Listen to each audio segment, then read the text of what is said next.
Okay, so I'm gonna make a video about the engine that's in my Trans Am. In some of the videos that I've posted, you can see where the engine's been together. I've been out racing it, and then in another couple videos, all of a sudden you see an empty engine compartment. There's nothing in there.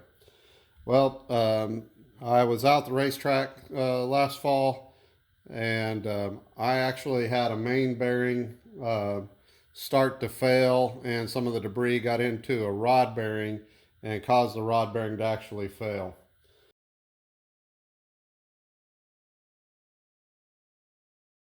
I think what had happened is it was this front main bearing here, and it was really pretty tight on disassembly. Me and the machinist were looking at it, and it looks like it was just pinched right here, and then some of the bearing debris got into, I believe it was 5 and 6 rod, and actually caused it to spin or tear up the bearing. And I caught it before there was any real damage to the rods to it. Of course, they had to be resized. No getting around that. And I had them all checked, all 8 checked. But those two definitely had to be resized. Prior to this, this is just an old pickup truck block, and it had a pickup truck cast crank in it. It had stock rods, stock pistons at one time. Although I did eventually put a different set of rods and pistons in it, and that's what was in it when I actually had the bearing failure was this other set of rods and pistons, but still swinging on the stock cast iron crank. Anyways, whenever I did spin a bearing, it did damage both the rod journal on the crank, and it damaged the front main bearing journal.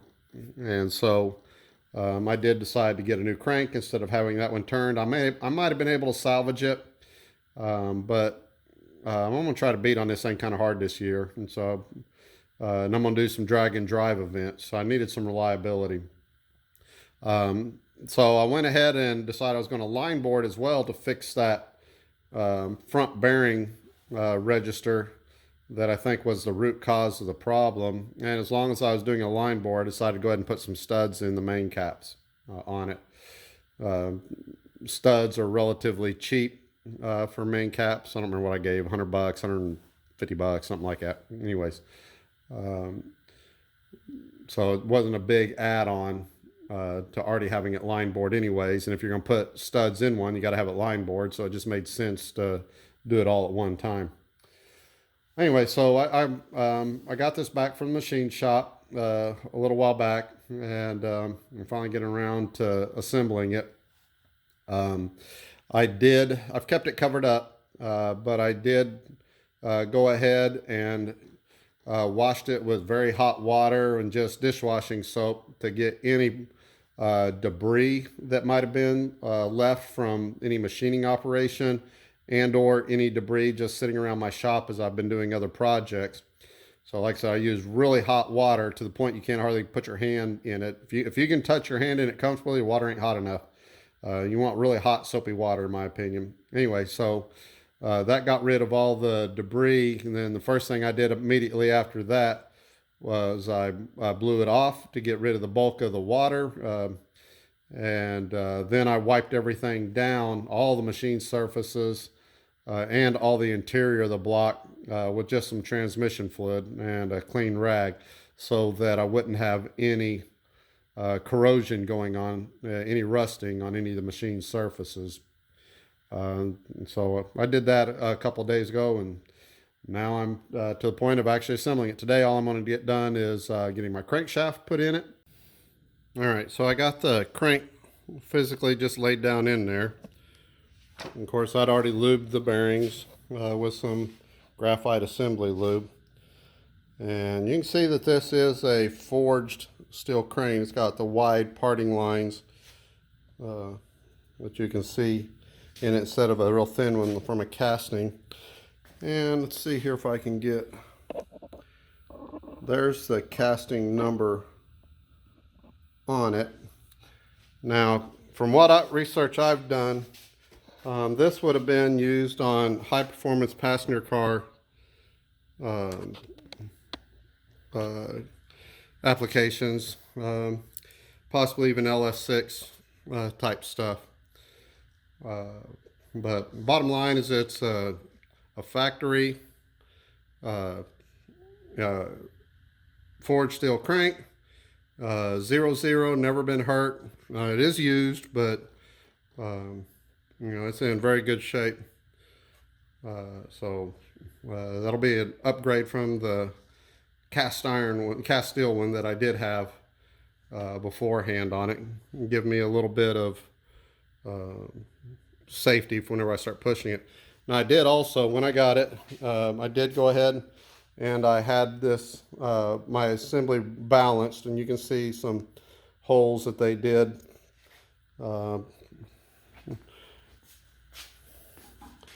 Where my the rods and pistons that I've got now are a little lighter than what the factory stuff was, so they had to account for that. So anyway, so that's in there. Now I'll get the main caps ready and get those set down in place, and I can start torquing it. All right, guys, so now I'm in the process of putting the camshaft in it.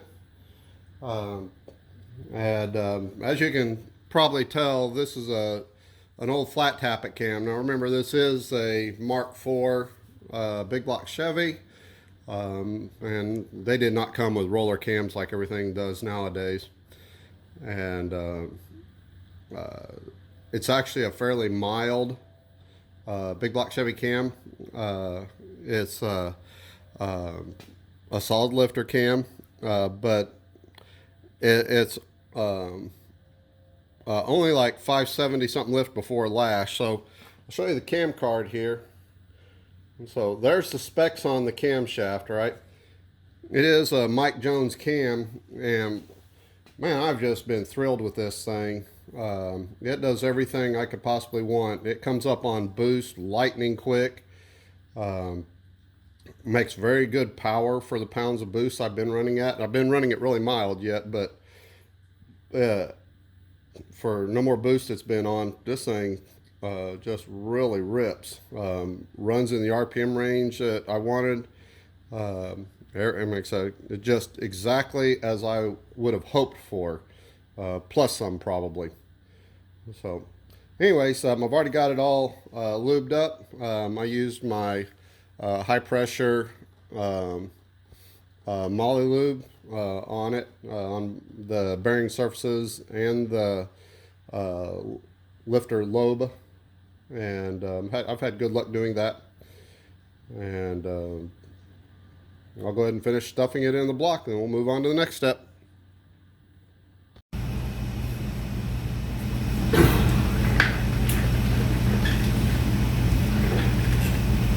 Okay, so one of the things I thought I'd talk about is, seeing I just got finished putting this engine back together here, was a previous time that I had to rebuild the engine. So back in Springfield, back in the 90s, I'm racing anybody and everybody under the sun just for the heck of it. And one of the guys that wanted to race me was a guy that named Mike Creek had a motorcycle. I think it was a Leader Suzuki, if I remember right. And he was on a slick and lowered and stuff like that. Pretty zippy bike for the time. And anyway, so another guy we knew, Tim, was instigating this stuff. And so I wasn't really ready to go out and race him, but anyways, they got to me, and I thought, hell yeah, I'll go out and race you. So we go out and race, and of course that's back when same basic combination: oval port, big block Chevy, you know, stock stroke, that type of stuff, but on nitrous at the time. Anyways, we go out there, and I had 2 plates on it at the time, 2 nitrous plates, and guy flags us off, and Mike Creek gets out in front of me on his bike. All right, I'm on slicks too, but that bike left a lot harder than me. And in first gear, I was spinning a little bit, but I was starting to catch them. Shifted to second gear, and the motor starts rattling. Now, I'll stop for a moment here. The reason it's rattling, most of the time I had my tune-up on point and things have been going pretty good, but that particular day I was not on good enough gas. I'm on 91 octane gas, and I was spraying it pretty hard at that time. So just not near high enough quality of gas. Anyway, so it starts rattling, but I start catching him slightly, all right? So the logical thing to do at this point with the motor rattling and non-nitrous is grab another kit. So I grabbed another kit, and boy did it start slowing down. It rattled just severely. Of course, Mike runs away and hides from me. You know, he's gone. And I let off the gas, and the car's still running, but until it's just not happy here, right? You know, I thought I just took off spark plugs, burned all straps off, or something like that. And so I managed to drive the thing home, and again, I'm smoking, and it's just running like crap, got no power, so, you know, I start taking it apart within a day or two. And what ended up happening, when it rattled so hard that the top and second ring on each piston had broken the rings into little segments. Each little segment was like 1/4 inch to 1/2 inch long all the way around. It was still being pretty well controlled. There was a few missing pieces, but most of the rings were still in the groove of the piston, but they were just busted up into a whole lot of little small pieces. And of course, the cylinder walls are all scratched and tore all to hell. You know, it has to be bored, you know, at this point. And so, anyways, so that's the setup. So I got an engine now that I've taken it apart, taken it to the machine shop. Kenny Shipley was doing my machine work at that time. And he gets the block board. Now, the only thing I've got at this time for spare pistons is I had a customer come in and try to sell me some. It was back when I was a Super Shops manager, and he had some 100 over dome big block Chevy pistons, stock rod length. Anyways, so I wasn't really looking to bore my block. Had been a virgin block, never been bored before, so it was a true 454. And I was looking at maybe going 30 over, maybe 60 over, and doing a 461, 468 combination. Anyways, so I come up with these pistons for 100 over at a just outrageously cheap price. And so that's what we did. So get the engine back from the machine shop. Like I said, Kenny got it bored, and the heads were in good shape. I got everything clean. Now the timeline is, of course, Street Machine Nationals. It was like the week beforehand when this happened, a week or two beforehand when I tear it up. Or so, I can't remember exactly. Not that long beforehand. Anyways, I get all the stuff back, and I'm looking at it like, man, there just ain't no way to put this engine together. Anyway, so me and another friend of mine, Gary Pringle, we're hanging out together one night, and we start this conversation. It's like, how fast can we build a motor?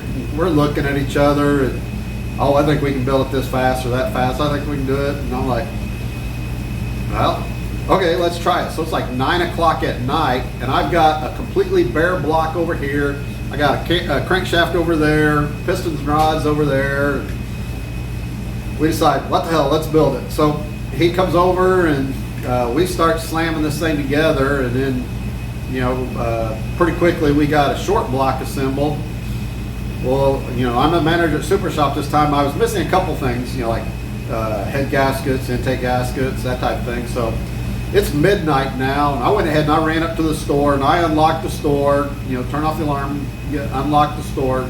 I'll get back to that in just a second. And I get my stuff, and I left a note because the store was closed. I couldn't actually buy anything, even though I'm the manager, but I did leave a note that I had taken parts. I'm trying to do things as up and up. Anyways, so we get back, we get the engine all put together. except for the carburetor. The carburetor, I was swapping intake manifolds and carbs to a Dominator. I had a I don't know, 750, 850, double pumper on it at the time, and Gary had a spare intake and carb for a Dominator setup, so we threw that on there. But we didn't have the carburetor with me at that time.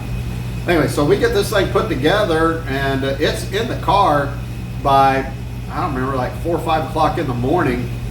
And again, we didn't start on it till 9 o'clock at night, and we had to make a couple runs along the way. So literally in the course of about 6 or 8, definitely less than 8 hours, 6 or 7 hours, we assemble the engine and get it bolted in the car, distributors in it, just missing the carburetor.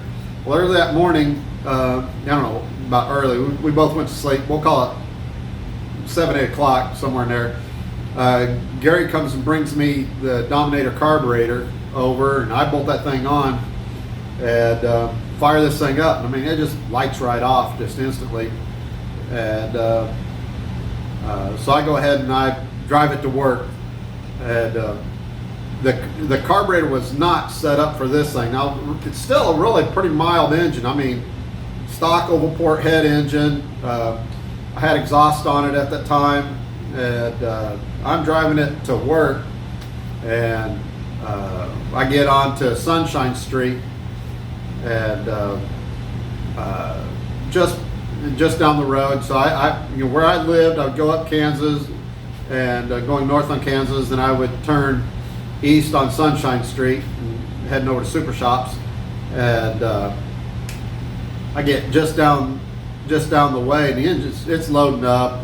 It's actually running pretty badly under a load.